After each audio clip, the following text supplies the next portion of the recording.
Pemirsa, Anda masih bersama kami di Bangga Magelang, ruang rembuknya Wong Magelang, masih bersama Mbak Tria. Semangat Mbak Tria, jiwa sosial Mbak Tria, sedikit banyak itu akan tertular dengan orang-orang yang di lingkungan Mbak Tria. Itu yang Mbak Tria harapkan ya. Iya. Dan tentu saja itu memang juga sudah terbukti dengan beberapa teman-teman. Mbak Tria juga aktif di aktivitas teman-teman di LIDI ya, Mbak Tria, kalau saya tidak salah. Seperti apa itu Mbak LIDI? LIDI itu kan terus kayak ini misalnya disabilitas, terus biar dia kalau ada bencana alam, ada gempa itu biar dia tahu, oh saya terus nanti kalau pas ada bencana itu gimana, saya harus menyelamatkan diri saya sendiri, seperti itu. Iya.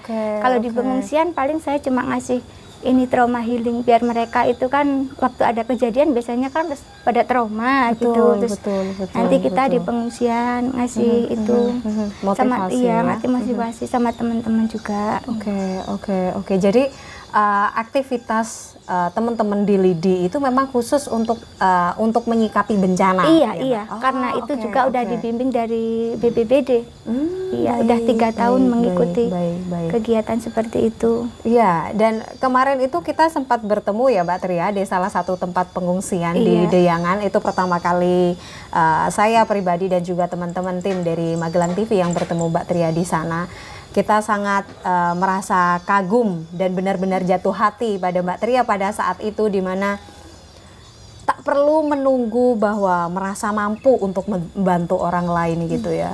Tak perlu menunggu kaya. Betul gitu. Apa yang bisa kita lakukan untuk membantu orang lain? Melakukan sesuatu dengan hal yang ikhlas itu pasti tiap hari saya lakukan seperti itu. Melakukan sesuatu dengan hal yang ikhlas gitu.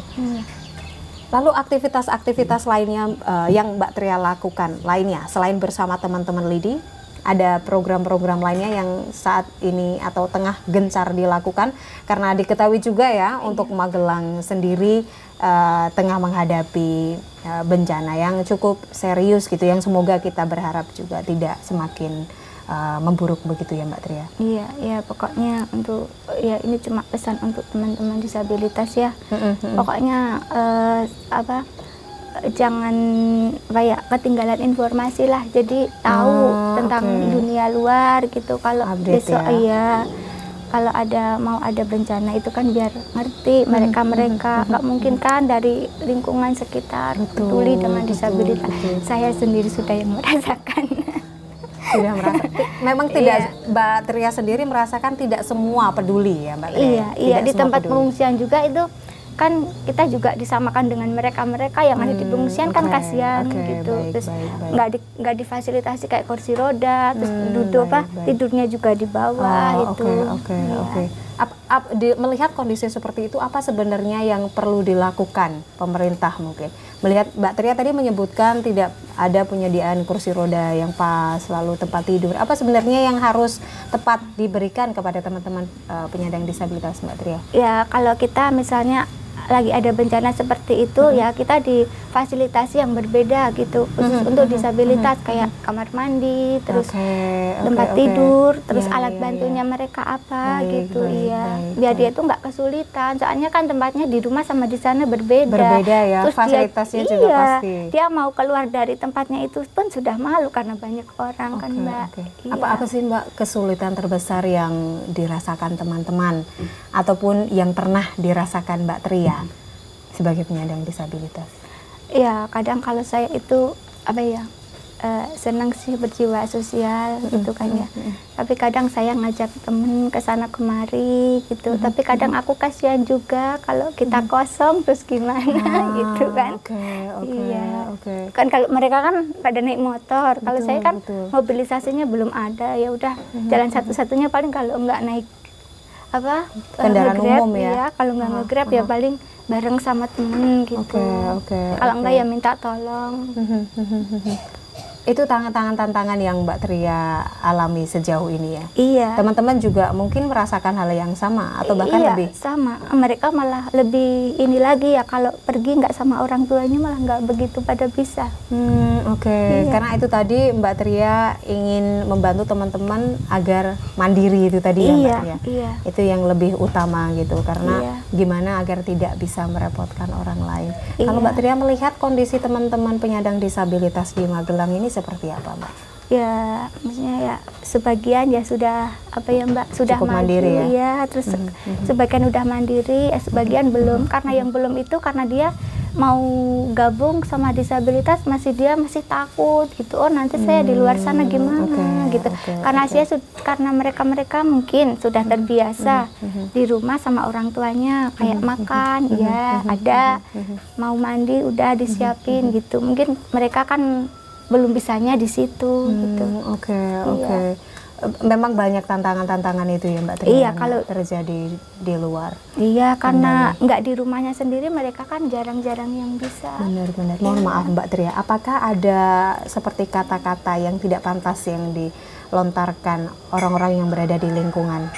Misalkan netizen atau siapa yang nggak dikenal atau bahkan orang teman yang dikenal secara tidak langsung. Oh ya itu biasa. Semacam bullying gitu. Enggak, kalau misal orang kan kita di mana gitu ada acara apa terus kayaknya ada orang lagi hamil gitu-gitu. Itu sudah biasa. Oh. Oke.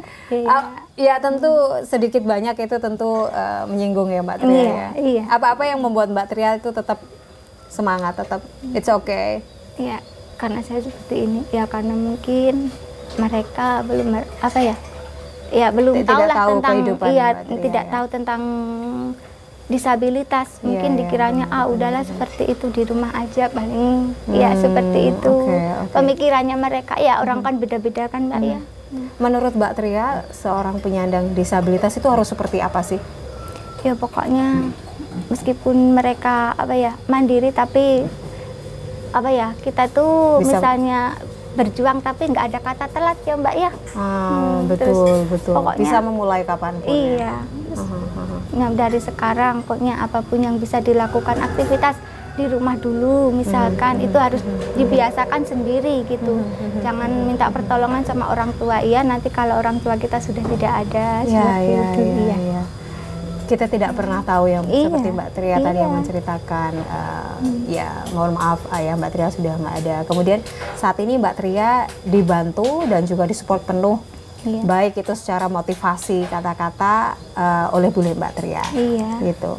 Seperti apa kedekatan Mbak Tria dengan bule Mbak Tria? Iya pokoknya supportnya itu dari dulu karena saya kan dirawatnya dari dulu ya jadi sudah dari kapan Mbak Tria? Dari bayi. Oh dari bayi Mbak Tria bersama ya? Tapi ada ibu saya ada, cuma dia yang ngajarin untuk belajar, untuk aku mandiri, untuk segala sesuatunya dia. Apa yang diajarkan bule sama ya Mbak Tria? Pokoknya untuk kamu harus mandiri, harus belajar. Dari umur 4 tahun sudah bisa baca. Masya Allah. Iya, mereka belum pada sekolah, saya udah bisa membaca. Seperti apa sosok bule bagi Mbak Tria? Ya pokoknya pokoknya itu bagi kalau saya kata-kata menggambarkan nggak tahu kalau tidak ada tante terus aku gimana gitu, nggak ada yang memotivasi. Iya. Sangat berarti sekali ya beliau. Iya. Saya paham Mbak Tria setiap hari bersama bule begitu kan. Tapi belum pernah mengungkapkan secinta apa Mbak Tria sama bule. Boleh nggak disampaikan sekarang? Ya boleh sampaikan ke kamera aja gitu Mbak Tria. Untuk tante pokoknya sehat terus. Amin.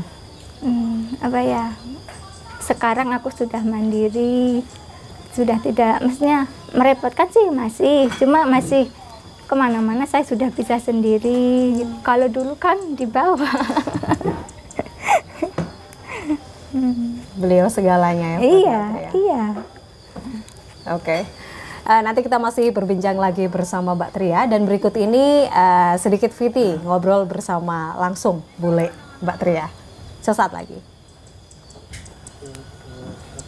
Masa kecil Tri Aminah atau Tria itu ya pada umumnya sama yang lain, sama teman-temannya dia yang lain. Cuma dengan fisik yang kurang yang Allah berikan itu ada kelebihannya, dia tetap biasa aja. Kalau menurut saya ya, dia juga punya keinginan seperti temennya misalnya, ya pengen bisa membaca, bisa sekolah gitu kan maksudnya. Cuman ya itu dari kita, dari Nyun Sewu, dari saudaranya, kok alhamdulillah bisa membimbing dia sehingga bisa membaca, bisa baca tulis sampai sekarang. dia beraktivitas seperti layaknya umum teman-temannya yang sebaya, ya bisalah mulai dari merawat diri sendiri sampai urusan nyuwun sewu, urusan membantu rumah tangga dia kerjakan. Anaknya itu tidak mudah menyerah. Kalau udah punya keinginan, saya harus bisa. Itu yang saya suka dari dia dari kecil. Kalau yang dulu tuh ya nyuwun sewu, sebelum masuk ke RC ya, dia kan masih malu-malu, belum percaya diri, belum pernah keluar. Kalau keluar kan sama kita dan keluarganya biasanya. Saya gendong masih kecil, mungkin anaknya juga masih ingat. Lah itu dengan yang sekarang dia sudah punya kepercayaan diri setelah keluar dari RC itu, alhamdulillah dia mulai bangkit, mulai percaya diri, terus memupuk dia untuk bisa mandiri. Untuk saya ya, saya terus saya support untuk bisa mandiri. Kamu harus bisa mandiri, kamu harus bisa jaga diri baik-baik. Saya suka gitu. Dan dia itu orangnya apa ya? Anaknya itu ya itu tadi, ngeyelnya tinggi. Kalau punya bukannya ngeyel ya. Dia kalau misalnya punya pendapat tuh ngeyelnya dengan argumentasi gitu loh. Itu yang saya suka dari dia. Walaupun nyuwun sewu dia tidak sekolah. Harapan saya nyuwun sewu mudah-mudahan dia tetap bisa mandiri, bisa memotivasi teman-temannya yang lain, itu karena cita-citanya dia ya. Nah aku iso nyuwun sewu, kalau saya itu bisa saya mesti saya kasihkan ke teman-teman. Apapun itu, walaupun sekedar informasi, itu yang saya suka dari dia. Dan saya pupuk semangatnya seperti itu. Mbak Tria itu menurut saya itu dia itu luar biasa hebat. Pokoknya nggak bisa dibilang dengan kata-kata ya. Karena dia relawan juga, motivator juga, dengan teman-temannya juga. Malah dengan yang normal-normal malah kalah sama dia. Oh, dia itu ceria, semangatnya tinggi banget. Pokoknya nggak pernah saya melihat ada sedih atau gimana, itu nggak pernah ada dia. Diajak ngomong enak, pokoknya hebat lah ya. Di lingkungan dia sering bantu tetangga kalau ada hajatan, pokoknya kalau ada gawe di desa itu dia tetap berangkat juga, walaupun tahu kan kondisi Mbak Tria. Malahan dengan yang normal-normalnya dia lebih semangat daripada yang dengan orang-orang yang normal aja gitu. Harapan saya buat Mbak Tria teruskan motivasi ini dengan semuanya lah, seluruh tetangga kampung, atau kalau bisa ya sampai seluruh Indonesia tahu bahwa Mbak Tria adalah orang yang sangat memotivasi seluruhnya.